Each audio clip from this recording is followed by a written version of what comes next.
Hey there, welcome back to another video. This time around, it is my review of the 1969 British drama film, Kes.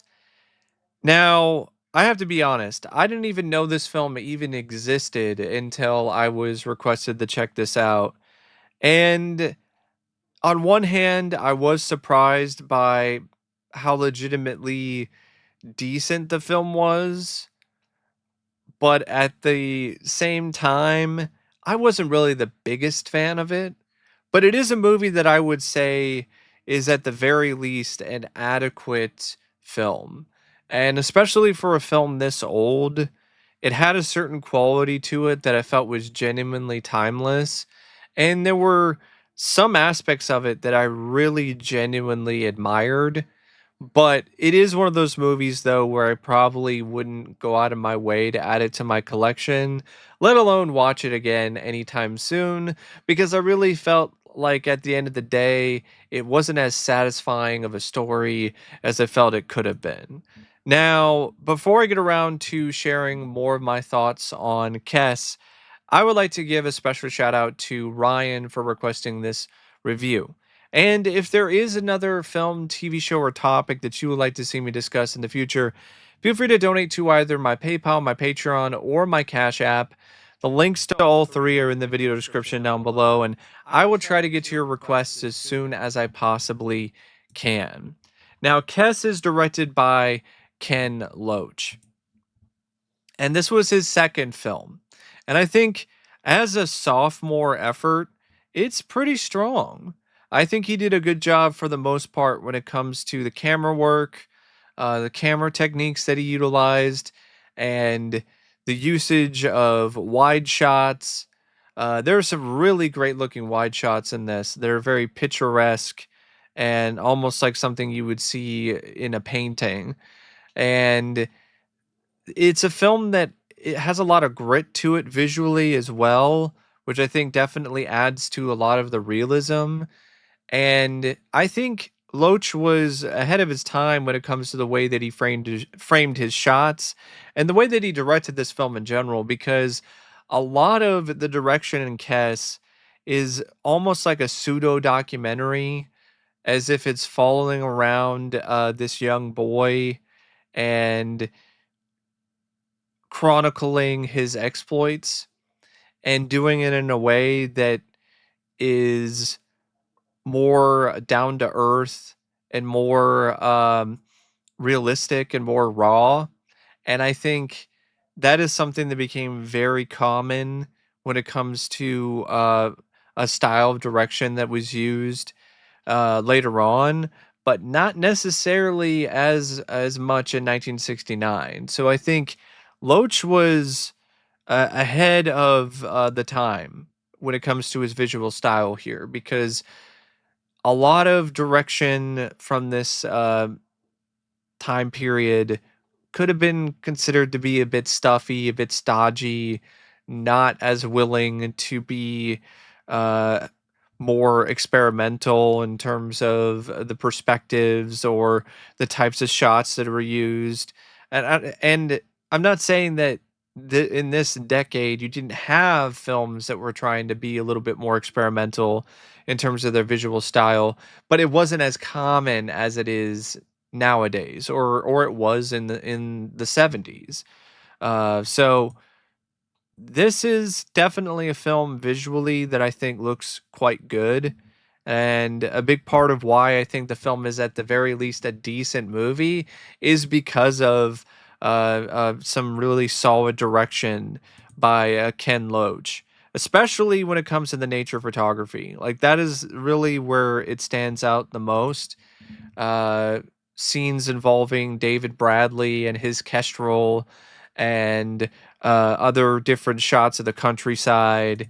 It's a film that definitely evokes a certain feeling and a certain emotion when you watch those particular scenes. And there is a certain majesty to it, despite its gritty nature. And despite how, in all honesty, it's a pretty depressing story and film if you really break it down. But it has these moments where it really does uh, uh, have a striking sense of visual style. The script is by Barry Hines, Ken Loach, and Tony Garnett, based on a book that Barry Hines wrote called A Kestrel for a Knave. And it's very much a coming of age drama film about a young boy who is named Casper. So you have this young boy named Casper growing up in the late 60s in a poor South Yorkshire community, which apparently is a community where much of the work comes from the coal mines. And this kid, he doesn't really have the best life, or really the best potential for the future, because this is a kid who lives in a poor household. He's abused by his older brother, who is just an absolute little shit. Like, little shit is really not the right word to put it. He's a big shit. Like, this guy is a big turd of a person, to say the least, Judd. And so his abusive older half brother, who also works at the mine, who is just constantly berating Casper, throwing him around, just being a jerk and a bully. And if that isn't bad enough, his mom isn't really around most of the time. I think his dad is either dead or is just out of the picture. And he doesn't really have a good time at school either. Doesn't really seem like I guess he does have some friends, but I don't think he's really close with any of them. It's like acquaintances at the school.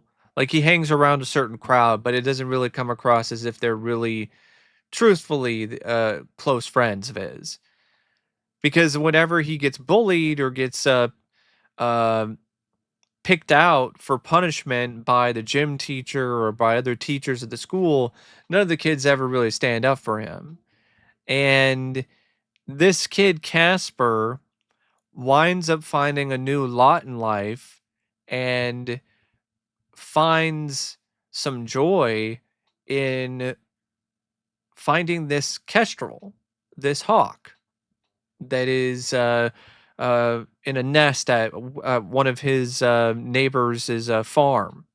And he goes in up and he gets the kestrel and he takes it home with him.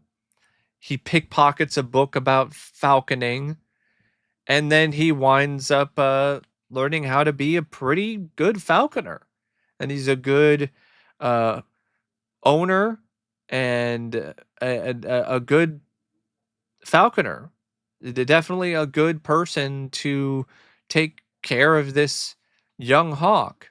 And he forms a bond with this hawk, calls it Kess. And the best parts of this story to me deal with the kestrel. When he finds the kestrel and forms this bond with the hawk and starts training it and feeding it and getting close with the kestrel, that is definitely where this story shines and where it's the best, because a lot of it is very repetitive in terms of this kid is just downtrodden. This kid is down in the dumps. This kid is bullied by his half brother and by people at school and the teachers and so on and so forth. And it seems rather hopeless. He goes to the employment office, which is this thing that I guess happens in Britain where you go to an office that's on the campus, the school campus, and you talk to somebody and they basically ask you what you are planning on doing for a job when you leave school. And I'm like, he's 15 years old. Like, he's not even in high school yet. And you're already talking about him leaving school and finding work. Like, man, times were definitely different back then. I mean, we had counselors that would talk about potential plans for past high school, but we never really had any sort of mandatory thing. It was never like, oh, you have to go to this office and you have to get a card that determines what you are planning on doing. And of course, it seems like he's destined or doomed to also work in the mine, and he doesn't want to do that. But it seems like it's just one of those things where he's not really going to have much of a choice. And things then take a really bad turn for the worse when Casper takes some money that he was supposed to put on some horses. I think it was some money from his mother and from his half brother, and he decides to keep it for himself and buy some food for the hawk and buy some fish and chips and so on and so forth. And because of the fact that he did that, his half brother now wants his head, and his half brother Judd winds up killing Kess. And thankfully, they don't show it. You just see the bird in the trash can. But just the whole idea of it is just scummy to me. And it hurts because I cannot stand animal cruelty in a lot of ways. And I mean, I don't know who really can, but this is just one of those things that just felt like was completely unnecessary. And the fact that he doesn't get a comeuppance at all after doing that, that makes it really all the more tasteless to me. And just kind of a shock value thing where they're trying to really hammer home that his childhood is over and his dreams are dead, and now he just has to live with the fact that he's just going to be poor and go work in the mines just like his half brother and be miserable just like he is. And I'm like, I don't know. I don't really care for that message, even if it's a realistic one.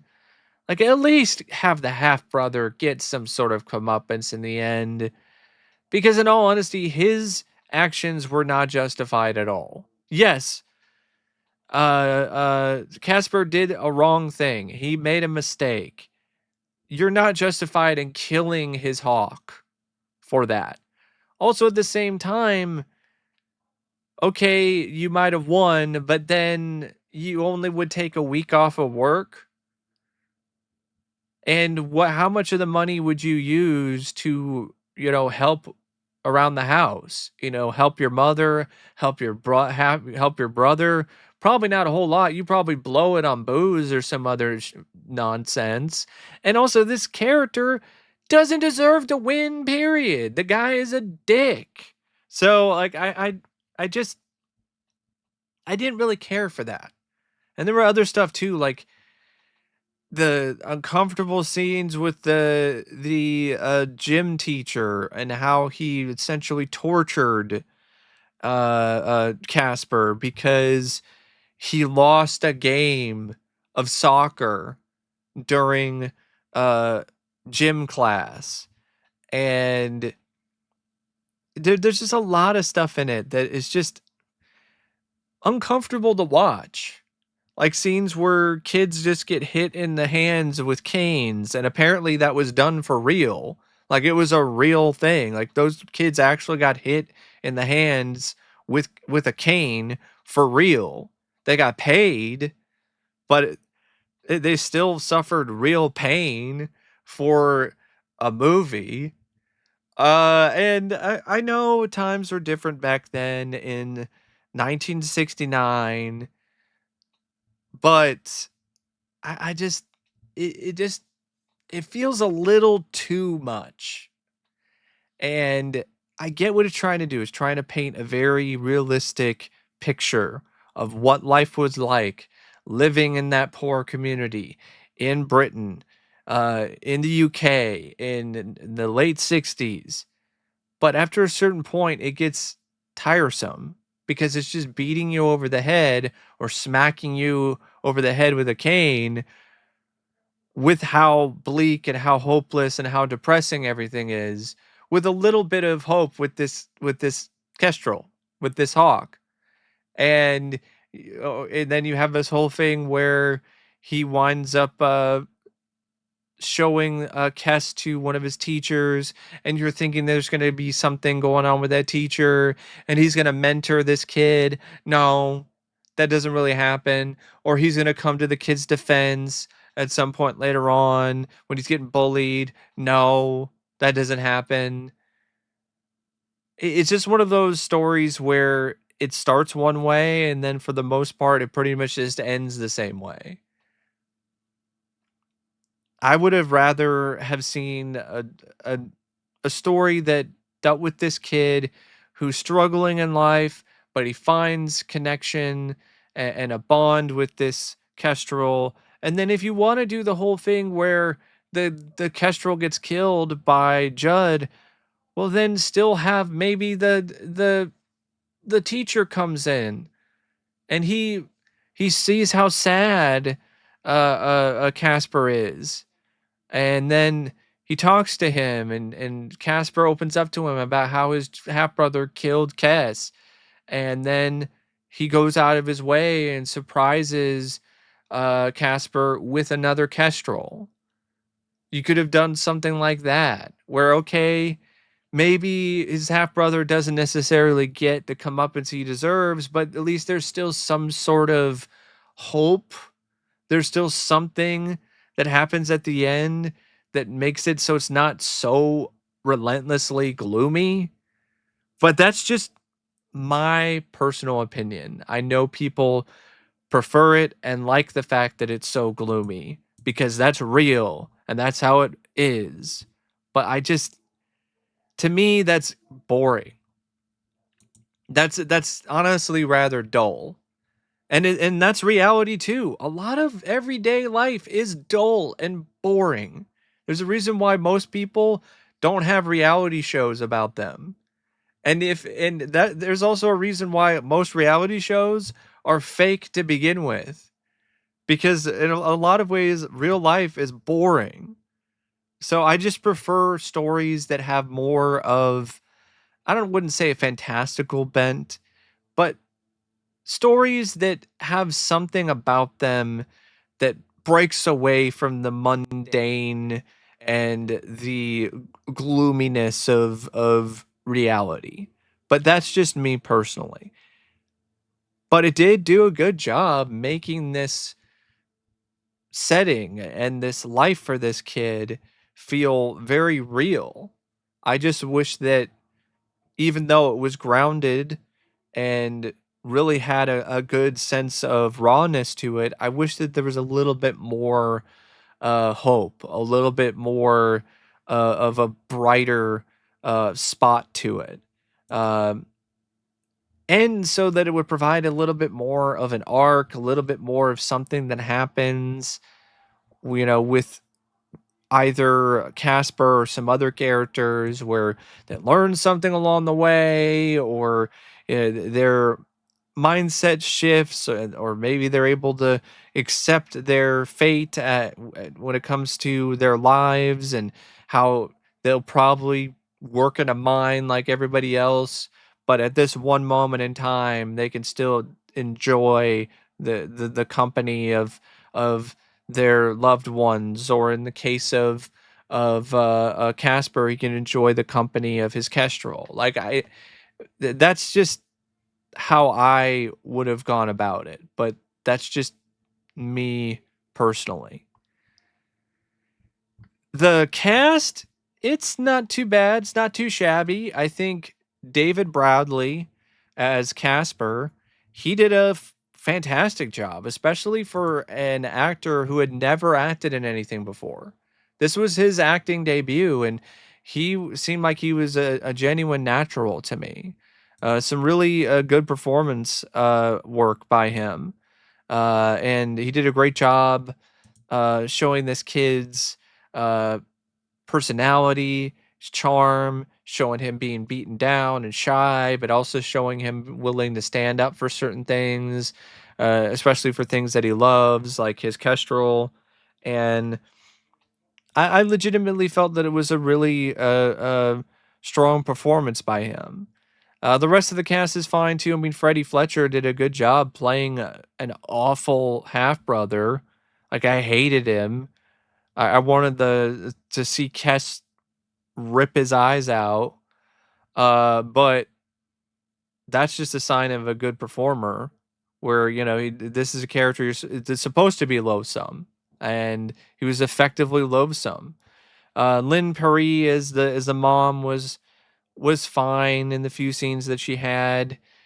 Same thing goes for Colin Welland as Mr. Farthen, Brian Glover as Mr. Sugden, Bob Bowes as Mr. Grice, Steve Crossland as Billy's friend, Bernard Affa as the youth employment officer, Bill Dean as the fish and chip man, Dougie Brown as the milkman. And a lot of the performances, I'm not going to say are like award winning. There is a certain rough around the edges quality to their performances, but that's what adds to the realism of the story and to the overall film. So I really don't have too much of a problem with that. The cinematography by Chris Menges, I thought was honestly, for the most part, rather magnificent and marvelous on more than one occasion. This is a really nice looking movie despite its low budget, despite it being, fairly gritty in terms of its tone, there's some gorgeous looking shots in it. And I think in large part the cinematography is a big part of that, as well as Ken Loach's direction. And then you had the editing by Roy Watts, which I thought was decent. I didn't think it was a particularly spectacular, but it was still some good editing overall. The music by John Cameron didn't really stand out to me one way or another. It was tolerable, so it wasn't terrible or anything. It just wasn't a score that I particularly found to be that memorable or one that I'm that fond of. But it added a little bit of atmosphere and mood to the film. The movie is a bit long though. It's like an hour and 50 minutes, and there's really not a lot that happens throughout the film in terms of drama. That's another problem with the story, is that there's not a lot that is happening consistently. There's long scenes that are just really drawn out, and they don't really have any connection to other dramatic elements in the script or the story. They're just things that happen. So it's one of those like days in a life kind of things, and I think that can work in some capacity, but without a consistent dramatic hook to things, it can get rather boring. And I do feel that this film has some issues with that. But once you have the Kestrel brought into the story and it starts focusing on Casper and Kess, the film really comes to life, and it is really interesting and really compelling. And that's really the main reason why I would honestly recommend it, is just to see those aspects, those scenes from this film. Because that is something that's rather unique. You don't see a lot of films about a boy and his bird, boy and his kestrel. Like that is not something you see a ton. So I think that definitely does help it stand out from usual coming of age films in general, and even from this particular time period. But I have to admit, I do feel that it could have just been a more satisfying story overall. But what it is, it works okay, and it's something that I think is, at the very least, an adequate film. But anyway, thanks for watching my review of Kess. And as always, I'll see you later. See ya.